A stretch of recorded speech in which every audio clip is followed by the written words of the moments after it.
U razgovoru sa stalnim profesorom na Veterinarskom fakultetu u Sarajevu, doktorom Abdullahom Gagićem, donosimo njegovo stručno mišljenje o nekoliko segmenata koji čine aktuelnu problematiku napuštenih, to jest pasa lutalica. Gagić, između ostalog, govori o zakonskoj regulativi koja tretira ovu temu, o finansijskom i etičkom aspektu sterilizacije, kastracije i eutanazije, o udruženjima za zaštitu životinja, te o opasnosti koju za sobom ostavlja veliki broj pasa na javnim površinama. Važećem zakonu o zaštiti i dobrobiti životinja, čije se izmjene i dopune nalaze u parlamentarnoj proceduri, po Gagićevom mišljenju nedostaju određeni bitni elementi, a među njima su i neki fundamentalni. Profesor tvrdi da se pri donošenju bosansko-hercegovačkog slovenački zakon uzor selektivno prepisivao. Zakon koji je trenutno na sceni je prepisani zakon iz Slovenije, to drugo prepisivanje. Prvo su ga prepisali Hrvati, pa smo mi onda od Hrvata i pri tome smo selektivno, odnosno oni koji su ga pisali, selektivno izbacili ono što u slovenačkom zakonu po njima nije bilo dobro.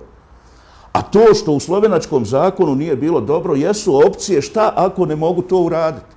Dakle, slovenački zakon ne isključuje ni eutanaziju, odnosno uspavljivanje. Slovenački zakon u terminologiji uvodi kategoriju posebno opasnih životinja, među koje svrstaje pse. Kod nas u našem zakonu postoje samo napušteni i odbjegli psi. Ništa više. Dakle, ako terminologija nije kakva jeste, ako zakonske pretpostavke nisu kakve jeste, a nisu zato što nisu sagledani ni pravni, ni financijski, ni stručni aspekti, jer niko nas ovdje na fakultetu nije konsultovao prilikom izrade tog zakona, valjda neki drugi bolje znaju kakva je situacija kod nas nego ljudi koji se ovdje time bave, onda je sasvim jasno da tako donešen zakonski akt gubi i četvrti fundament, a to je svoja provodivost. U slovenačkom zakonu jasno stoji, jasno su pozicionirani subjekti koji učestvuju u njegovoj realizaciji. Nisu to samo životinje, to su i ljude, to su i organizacije i tako dalje. U našem zakonu, pazite, nemate udruženja za zaštitu životinja. Oni ne postoje. Slovenački zakon je tu jasan i traži da ta udruženja rade u javnom interesu. Kod nas ova udruženja najvjerovatnije rade onoliko koliko žele, odnosno vole životinje, ali kad im konkretno tražite da sadejstvuju, da pomognu, onda ih nema. Čim ih na neki način nečim obavežete, da li financijama, da li odlukama i tako dalje, njih nema. Dakle, jednostavno se postavljaju na određen način iznad zakona. Smanjenje boravka pasa u azilu sa neograničenog vremenskog roka na 15 dana osnovna je izmjena zakona o zaštiti i dobrobiti životinja. Ona bi rezultirala eutanazijom onih koji ne budu udomljeni u ovom periodu, te također svih vrsta opasnih pasa. Ne smijemo biti isključivi. Moraju se ponuditi sve moguće opcije. Ako jedna ne bude bilo moguće iskoristiti, bit će korištena druga, treća i tako dalje i tako dalje. Nažalost, brojni predstavnici ovih udruženja za zaštitu životinja, u čija ljubav ne sumnjam i ne sporim je, jer ja volim životinje, naravno, i ne bi mogao raditi svoj posao, između ostalog da i to ne osjećam prema njima, su isključivi. I oni kažu, ne smijete ništa drugo nego zbrinute životinje do njihove smrti. I pritom ih kastriraju, uskraćujući im ono osnovno prirodno pravo koje svako živo biće činom svog postojanja ima, a to je pravo na reprodukciju. I tvrdeći da je to za njih dobro. Ja se sad kao stručnjak ne slažem, mogu ući u polemiku i tako dalje, ali ono što ni ja ne znam i što meni niko nije objasnio, a čuo sam, dakle, lično navode, da je uspavljivanje kao jedna od potencijalnih metoda rješavanja pitanja pasa lutalica 5 puta skuplja od kastracije. To apsolutno nije tačno. To je zaista jedna špekulacija za koju bih ja volio da me oni koji plasiraju razuvjere. Evo, ja ću dokumentirati zašto to nije tačno. Znači, kastracija sama po sebi podrazumijeva hvatanje, jer nijedan lutalica neće doći dobrovoljno i reći, evo, ja sam došao tu pa me zbrini. Znači, hvatanje, provođenje hirurškog zahvata koji ima svoju cijenu, otiđete zubaru, pa vađenje zuba košta 5 ili 10 maraka. Zatim postoperativni period pažnje, eventualni tretman medikamentima protiv parazita i tako dalje i tako dalje. I nakon toga životinja 2 do 3 dana posle intervencije treba biti puštena. To ima svoju cijenu.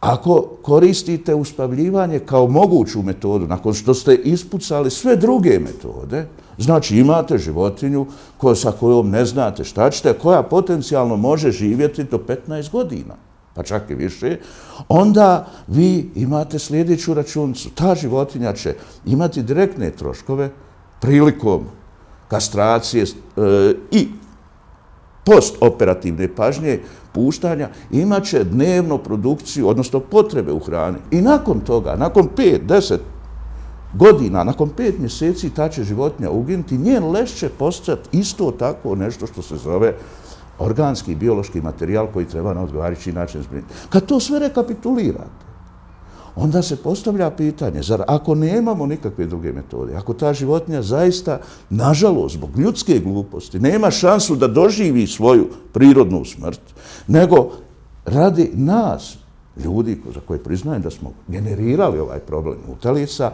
je treba uspavati jer nema drugog načina, onda akt uspavljivanja na human način, u sve mjere koje treba provesti, zaista ne košta puno.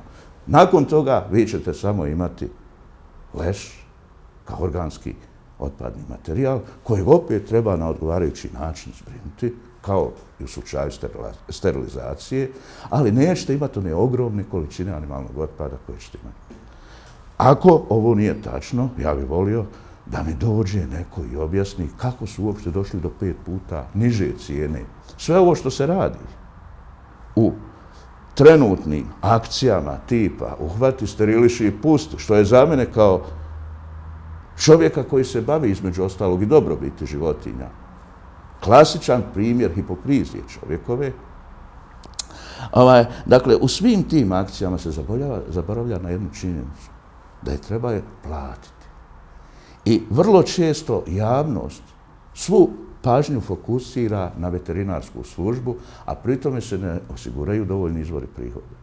Dakle, mi veterinari smo etički dužni da pomognemo životinjama, ali te i takve akcije i kad se provode i ako se provode, moraju biti financijski podastrte na odgovarajući način, vrlo često nije slučaj. Iako su napadi na građane, među kojima su često i djeca, prva asocijacija na čopore pasa na bosansko-hercegovačkim ulicama, to, tvrdi naš sagovornik, nije jedini produkt takvog stanja. Zavisno od tjelesne mase i zavisno od vrste obroka, takve životinje dnevno unose u svoj organizam između 1200 i 2800 grama hrane. Da bi normalno funkcionirali.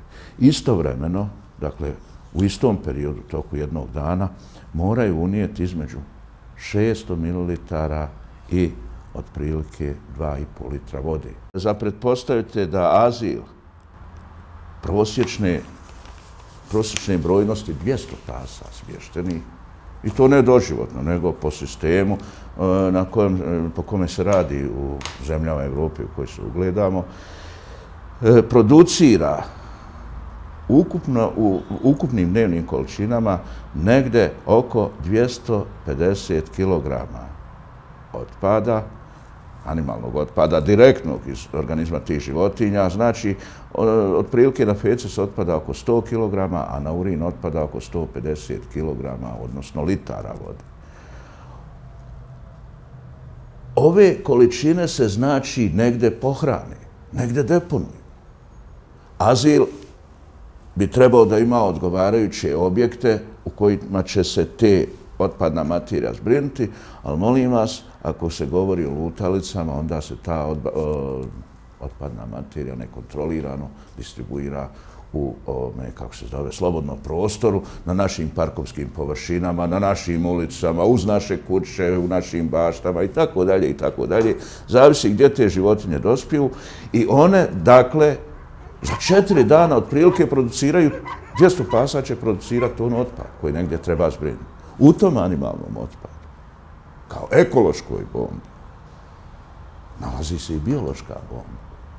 nalaze se brojni mikroorganizmi s kojim u kontakt dolaze naša djeca, s kojim u kontakt dolazimo mi sami i ti mikroorganizmi, pogotovo kada su psi bez zdravstvenog nadzora, kao što je slučaj sa psima lutalicama, jednostavno predstavljaju potencijalnu opasnost za sve nas.